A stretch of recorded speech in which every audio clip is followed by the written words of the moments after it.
नमस्कार दोस्तों, आप सभी को दीपावली की सपरिवार हार्दिक शुभकामनाएँ।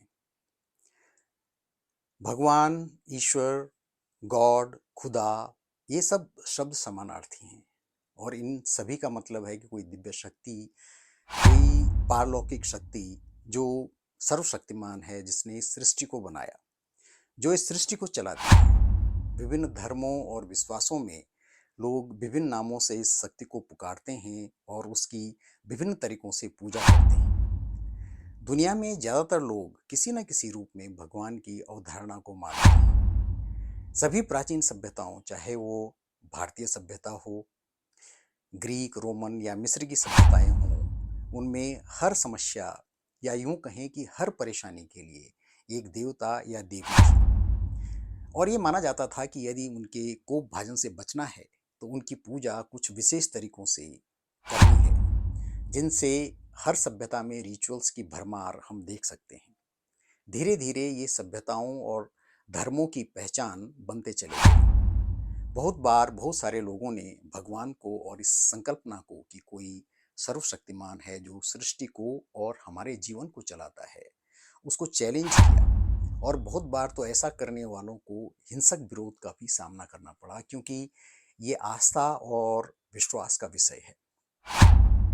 इस विषय पर सबसे जबरदस्त बहस अगर छिड़ी तो वो बहस 16वीं सदी के बाद, वैज्ञानिक क्रांति के बाद छिड़ी, जब विज्ञान की मदद से मनुष्य वो काम करने लगा जो कभी किंवदंतियों में या पौराणिक और धार्मिक कहानियों में भगवान ही कर सकते थे। जैसे आसमान में उड़ान भरना, एक जगह पर बैठकर सुदूर दूर विश्व के किसी कोने में घटित होने वाली घटनाओं को देख पाना, बीमारियों की असल वजह जान लेना और बीमारियों और रोगों को रोक देना, उनको उनकी रोकथाम कर पाना।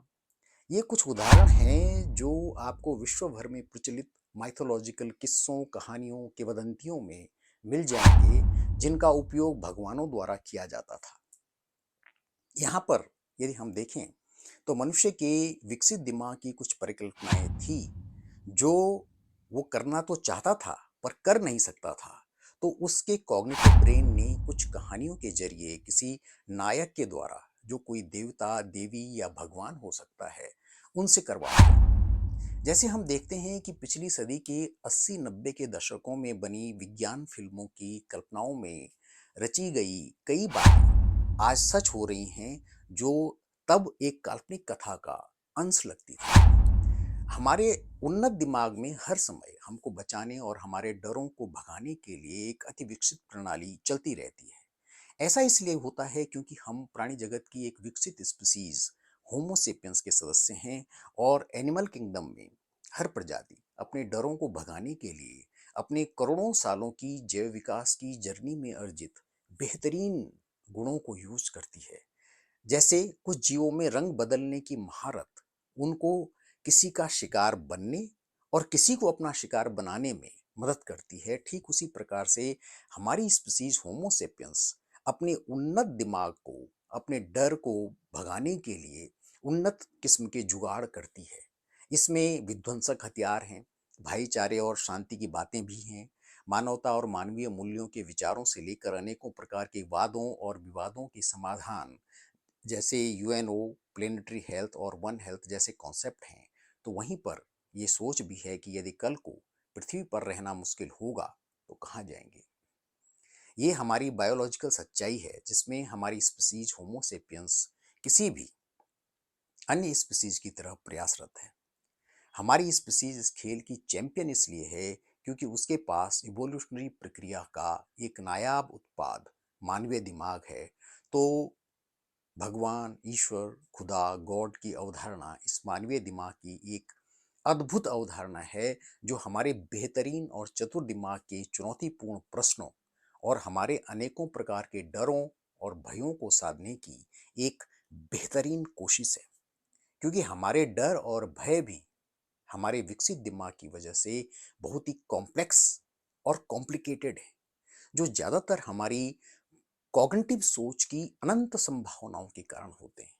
जैसे कि हमको अपने भविष्य का डर बहुत ज़्यादा होता है। ऐसे में भगवान की परिकल्पना एक संबल की तरह हमेशा हमारी मदद करती है, किसी भी कठिन कठिन से कठिन परिस्थिति में ये हमको मदद करती है। हम ये कह सकते हैं कि भगवान की अवधारणा मनुष्य की एक सफलतम अवधारणा है। ये बात अलग है कि विज्ञान ने बहुत से ऐसे प्रश्नों के उत्तरों से पर्दा उठा दिया है जहां पहले हमको भगवान की कृपा की जरूरत होती थी। लेकिन अभी भी हमारे जीवन की कॉम्प्लेक्सिटीज में ऐसे अनेकों मोड़ और अंधेरे गलियारे हैं जहां पर भगवान, गॉड, खुदा, ईश्वर हमारे फिक्शनल ब्रेन की जरूरत है। कल के दिन पर जब विज्ञान की मदद से मंगल पर या किसी अन्य ग्रह पर इंसानी बस्तियां बस जाएंगी, तब भी हमको भगवान नामक अवधारणा या विचार या विश्वास की उतनी ही जरूरत होगी जितनी कि आज है। भले ही तब तक विज्ञान बहुत विकसित हो चुका होगा, लेकिन उसी अनुपात में हमारी स्पीसीज होमोसेपियंस के सामने नई प्रकार के सर्वाइवल की पेचीदा समस्याएं भी होंगी। तो भगवान ने मानवीय दिमाग नहीं बनाया है, ये तो पक्का है।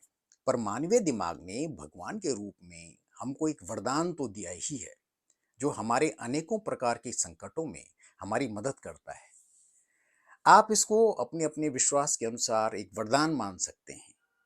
अंत में दीपावली की हार्दिक शुभकामनाएं, और उम्मीद है आप दीपावली पर पटाखे नहीं जलाएंगे, क्योंकि पटाखे प्रदूषण का कारण बनते हैं, जो हमारे स्वास्थ्य के लिए बहुत हानिकारक होता है। नमस्कार।